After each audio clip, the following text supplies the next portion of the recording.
Yitro, l'histoire. Dans le Shiur, on a vu que Akadosh Baruch Hu se comportait avec les Bnei Israël, avec les Juifs, mida keneged mida, mesure pour mesure. Quand tu t'investis pour Akadosh Baruch Hu s'investit pour toi. C'est une preuve d'amour extraordinaire. L'histoire suivante se passe dans les années 1900. Un homme en Russie, père de nombreux enfants, n'arrive pas à subvenir aux besoins de sa famille. Ils vivent dans une pauvreté incroyable, terrible. Sa fille aînée a 14 ans. Elle s'occupe des enfants. Ce père de famille est très très lié à cette fille aînée. Un amour particulier.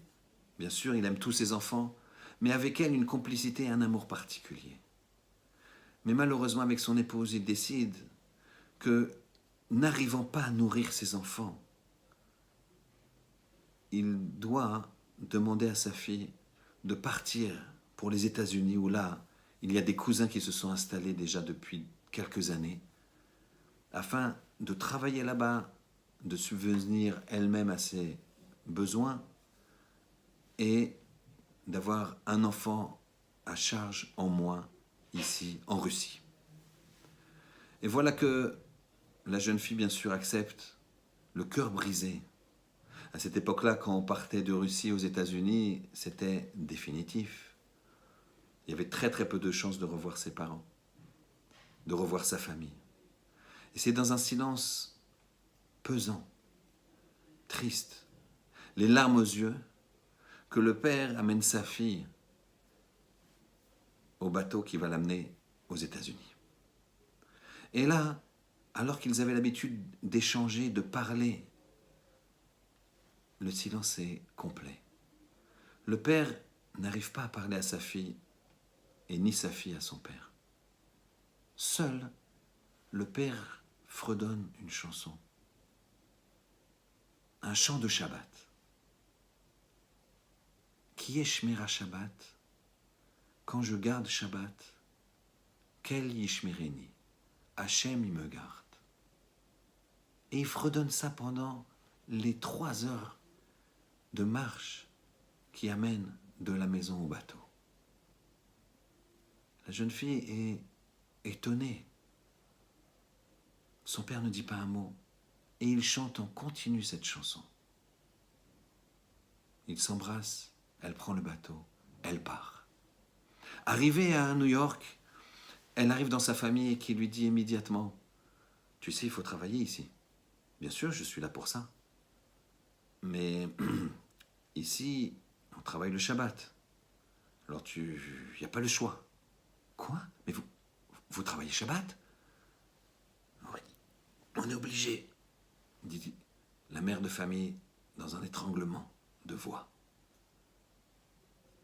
Au début, c'est très dur, mais après, qu'est-ce que tu veux? Il faut vivre. Jamais je travaillerai Shabbat. Écoute, on n'a pas les moyens de te nourrir gratuitement. Si on l'avait, il n'y a pas de problème. Mais là, on est pauvre, tu le vois bien. Tu dois travailler pour nous aider à te nourrir. Et pour travailler, il faut travailler Shabbat. La jeune fille ne dit rien. Et voilà qu'elle commence son premier travail en tant que couturière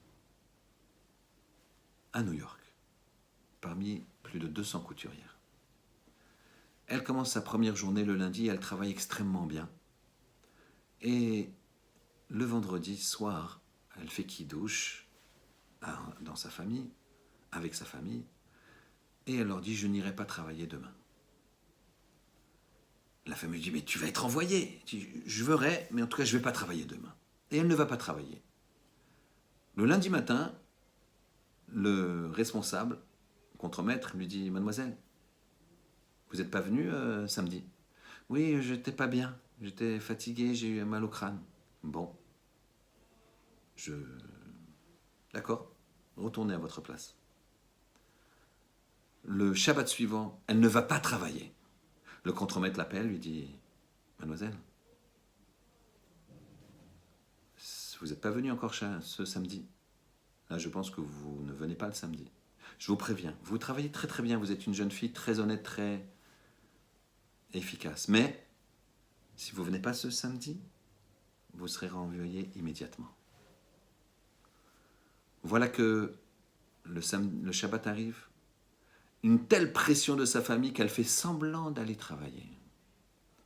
Elle vide ses poches, elle fait attention qu'elle n'a rien et elle passe un Shabbat terrible où elle va jeûner, puisqu'elle va sortir le matin pour ne pas se confronter à sa famille, mais elle va s'asseoir sur un banc jusqu'à la tombée de la nuit. Mais elle est fière, elle est heureuse, elle a fait Shabbat. Elle marche, et quand elle arrive, elle frappe à la porte. Elle ne comprend pas ce qui arrive. Sa tante l'embrasse, elle pleure, et elle lui dit « Tu es là, qu'est-ce qui se passe? Je ne comprends pas. Pourquoi ?» Et elle ne comprend pas, elle voit tout le monde les yeux rouges. Et sa tante de lui dire « Mais je comprends, tu n'as pas travaillé. Sache qu'il y a eu un incendie dans ton usine, à l'endroit même où il y avait ta place de couturière, il y a eu un feu et malheureusement de nombreuses victimes. À la place où tu aurais été sans doute la première à être brûlée. Qui est Shmira Shabbat, quel Yishmerini. Si je garde Shabbat, Hachem il me gardera. » Elle a compris comment son père avait inculqué en elle cet amour du Shabbat et Hachem l'a protégée, Mida Keneged Mida. Shabbat Shalom.